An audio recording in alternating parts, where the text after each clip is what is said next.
80 Kilometer nördlich von Busan liegt Jeonju. Auf dem Weg in die ehemalige Königsstadt bietet sich eine Pause im Ulsan Dawangam Rock Park an. Trotz des stärkeren Regens machen wir eine etwa einstündige Wanderung am Meer entlang durch eine von schwarzen Pinien, Kirschbäumen, Magnolien und Kamelien geprägte Landschaft. Den Namen hat der Park von durch Wind und Wasser geprägten Felsformationen.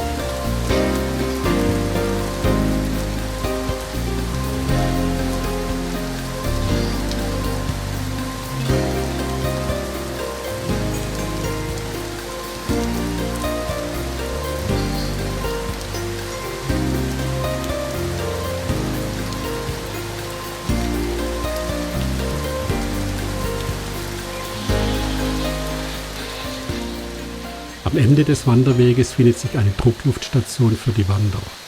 Damit lassen sich im Nu die Schuhe säubern und auch die gröbste Nässe aus den Hosen und Jacken blasen. Funktioniert wunderbar.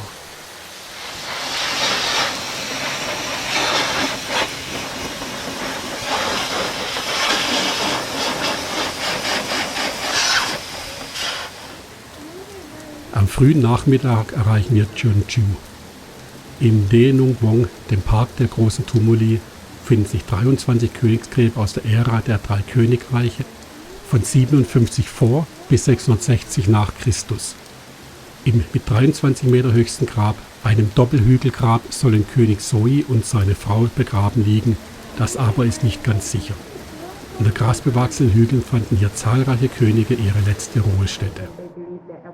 Bei den Ausgrabungen auf dem Areal wurden Zehntausende kostbare Grabbeigaben entdeckt. Eine Auswahl findet sich im Museum.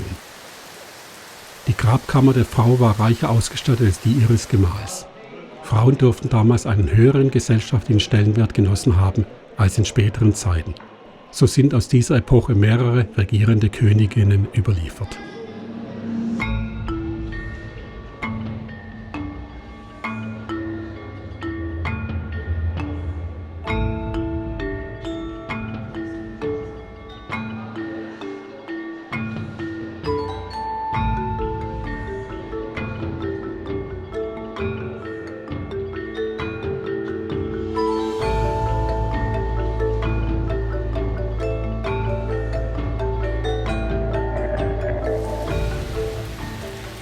Die Ruinen des Dongguk-Palastes, dem Palastkomplex des alten Silla. Die Anlage soll um 674 nach Christus erbaut worden sein. Im Zuge von archäologischen Untersuchungen legte man den See 1975 trocken, entdeckte die Überreste der Gebäude. Daraufhin rekonstruierte man 3 Pavillons am Ufer des künstlichen Sees. Jeonju war fast 300 Jahre Hauptstadt der koreanischen Halbinsel. Vieles hier ist Weltkulturerbe der UNESCO. Mehr Tempel, Königsgräber und Palastruinen sollen in keiner anderen koreanischen Stadt zu finden sein, obwohl das Silla-Reich schon vor mehr als 1000 Jahren unterging.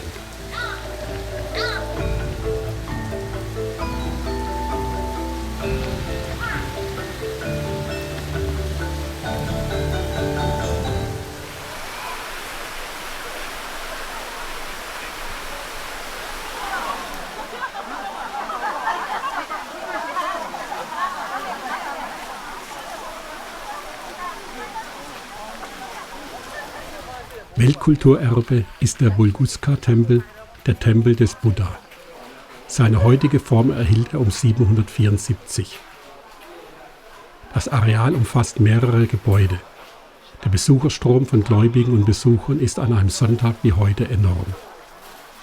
Über 800 Jahre blieb das Gebäude intakt, wurde 1593 in Kriegszeiten niedergebrannt. Es folgten Wiederaufbau und Plünderungen in regelmäßigen Abständen, Bis 1970 ließ man das Areal verfallen. Erst dann besann man sich seines Erbes und begann mit der Restaurierung.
Auf 750 Meter Höhe liegt die Seok-Guram-Grotte, ein Grottenkloster.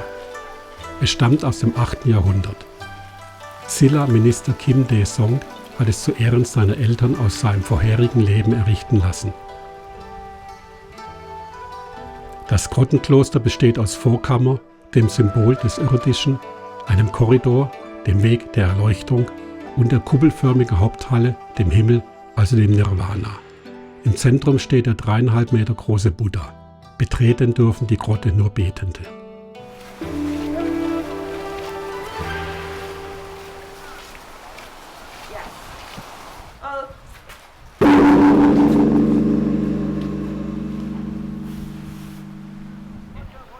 Cheomsongdae, es dürfte das älteste erhaltene Observatorium Ostasiens sein. Erbaut wurde es um 640 und die Menschen dürften es einst für die Beobachtung der Sterne genutzt haben, um Wettervorhersagen zu treffen. Jede Lage besteht aus 12 Steinen, die vermutlich die Monate symbolisieren. Das ganze Observatorium ist aus 30 Steinlagen aufgebaut, eine für jeden Tag im Monat. Insgesamt besteht die Sternwarte aus 365 Steinen, das entspricht einem Jahr.